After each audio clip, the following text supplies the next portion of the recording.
How's it going, everybody? Thomas here with Read, Review, Recommend, and today we will be reviewing Queens Gambit, the TV series starring Anya Taylor-Joy as Beth Harmon, and it is currently still on Netflix. It is a masterpiece. It is just absolutely a masterpiece. Let me see here. Okay. This is the story of Beth Harmon, who, as a very young child, watched her mom die in a car crash. She gets put into the foster home system where she meets one of her best friends and quickly becomes addicted to a pill that they give the kids there. And she's a little odd right off the bat, but she meets with the janitor and starts learning how to play chess, and from there she just becomes a master at chess. And this is really just the story of how she goes about becoming the best chess player that there is in the world. And as a plot, it sounds simple, but how they put it together, how they did the ups and downs, how they gripped you emotionally with the characters, and just how they just took you on this ride of really feeling everything and seeing like her struggles. And even when you're at the top, you're not always at the top, and showing her genius, but the simplicity of her still just being a human and still just trying to make life work as a 20-year-old kid. The plot was incredible, the way that they took something that was so simple and made it a masterpiece. So I'm going to give it an 8 out of 10. And the opening episode, honestly one of the best opening episodes for any TV series I've ever seen. It was fantastic. Like I said, off the bat, you see her in watching the car accident. You see that clearly somebody's died. You find out it's her mom.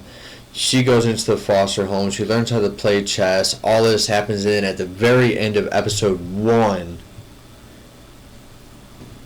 They just have such a dramatic ending with her almost overdosing as a little kid. Throughout the episode, she faces, what is it? I think it's something like 20 different kids at one time, and they're all like actual high school students that play on a chess club. It was a phenomenal opening to one of the best series that I've ever seen, and for it to be about chess, which is a slower paced game, and this was just absolutely gripping and just such a incredible thing that I'm just at a loss for words. Really, it just had you gripped from start to finish. The whole entire thing was incredible, and it started out with one of the best openings that I've ever seen. I have to give the opening a 10 out of 10. The characters as a whole, I thought all of who you would consider the main characters that come in and out of the story were all very, very well done. The janitor custodian at the beginning that teaches her how to play chess, they did him so well, and he did so little talking but so much portraying of messages through how they played, and just stern looks and little lessons here and there that he taught. And through the TV series, you really see how he had an effect on her. A couple of the guys that she meets while playing chess that help her out through it, and the connections that she builds. She gets adopted. The bond that she builds with her adopted mother is just absolutely incredible, because it turns out really bad at the beginning, and then they build almost like a sisterly bond to a mother-daughter bond, and it was the character development and how she interacts with everybody in this story is absolutely beautiful. It was incredible. I would say the characters overall, I'm going to give an 8 out of 10. And once I get to the end of this, you will kind of see why. But you really do. I mean, there's people that she meets on episode 1 that are with her all the way through, even when they're small characters, and they really do help develop her as a character all the way through. It kind of never stops with giving you growth. Even whenever you're falling back and you're moving in the wrong direction, the story's always kind of moving forward. She just might not always be moving in the best direction. And she is one of those characters that she's a genius that uses addiction as a method of relaxation, and even when she knows it's going bad, she's not willing to accept how bad it's actually going. And that does play a large factor in a good amount of the story for her ups and downs, and it is kind of one of her coping mechanisms. But as you can tell, I mean, I'm sure I've already given enough examples, but the pacing's a 10 out of 10. It is beautifully paced from the first scene to the last scene. And I don't just mean episode, I mean the first scene to the last scene. Every little piece, every little bit is amazing, and it ties together so well. Everything is done to build the character, to let you know who Beth Harmon is, to let you know the journey that she goes on, to let you know that you are going to see her best and you are going to see her worst, and you're really going to get a feel for who this character is. It is very emotional. It is a very, very emotional story. And they really tie together some of the even more emotional things in the last episode. The way that they pull it together is incredible. Which, getting on to the ending. The ending of Queens Gambit. So she faces this guy 3 times throughout this series. Her big enemy for it. He's not the only person she loses to. She does lose one other time, and she comes back and beats that guy who ends up being one of her friends. But this Russian guy, she faces 3 times.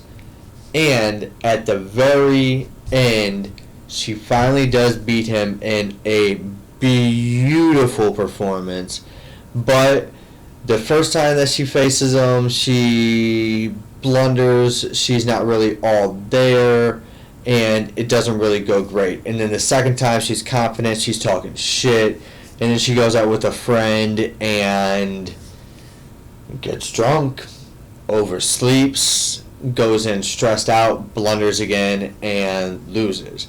And the final time, she comes in sober, together, her friends and her are united, she's doing okay in life, she's very independent at this point in time, and she comes through and she beats him in dominant fashion, just absolutely dominant fashion. One of the best endings that I've ever seen. It was perfectly wrapped up with a perfect little bow to a perfect little story that they told in a suspenseful thriller roller coaster ride of something that you would expect the exact opposite of. Because remember, this whole entire series was about a girl playing chess. And chess is a slower paced game, but this was one of the faster, better paced TV series that I've ever seen. And the ending was an absolute fucking marvel of a whole entire episode. The last 2 episodes, actually, because they just bring everything back together. Like I said, even from the first episode, they bring it all back together, and they tie it all together really nicely with a nice little bow on top, and they bring you through this emotional roller coaster leading up to why she's finally sober, and why this is going to be the moment, and then they lead you to the moment, and they finish it off so nicely. And you know it's coming, you know she's going to win, but the way that they, like I said, the way that they build it up and the way that they introduce everything in the last episode, and they tie together all the emotional strings, and then they finally give you the game, and they set it to where it's suspenseful in the game, but you feel like she has a grip the whole entire time and she's still a dominant factor. It is so well done. So I'm going to give the ending a 10 out of 10. And Anya Taylor-Joy, her performance in particular, was a masterpiece. This was... I honestly don't really know of anything else that she's in. I'm sure I do if I really thought about it, but it's hard to think off the top of my head. But this was a masterpiece. If she never did anything other than this, she has to go down as one of the greatest actresses as far as like TV series go of all time, because this was an incredible performance from the second she hits the screen in episode 2 all the way through to the very end. Even the girl who played the full first episode, the little girl that's like 11 years old or whatever, she was phenomenal too. But this is the show starring Anya Taylor-Joy, and it was a delight to watch her go all the way through this journey of Beth Harmon. The way that she played the confident part of Beth Harmon was beautiful.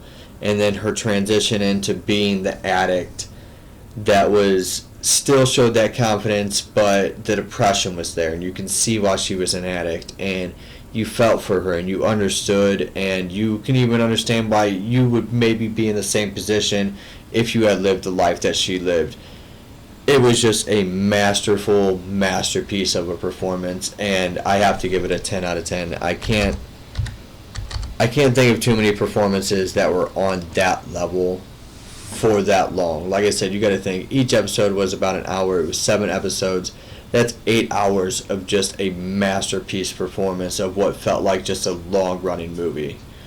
And that brings us to our overall rating for Queens Gambit, the TV series starring Anya Taylor-Joy as Beth Harmon, which, like I said, is on Netflix. We are giving this a 9 out of 10. It was something that I cannot recommend more to anybody else. If you have a weekend where you don't have anything to do, that's all it takes. It takes one weekend. You can have this whole entire series hammered out, and you will thank yourself for watching it. I am telling you, it is a masterpiece. Don't watch it with your kids, but it is a masterpiece. You can watch it with your teenagers. If you are interested in chess, this is going to blow you away. If you're not interested in chess, you're going to be interested in chess afterwards. So please go out there, give this a try, watch the first couple of episodes, and I promise you'll finish the whole entire thing. And you can thank me later in the comments if you would like. So I've been Thomas with Read, Review, Recommend. And keep reading, keep watching these stories. Y'all have a good one. Peace.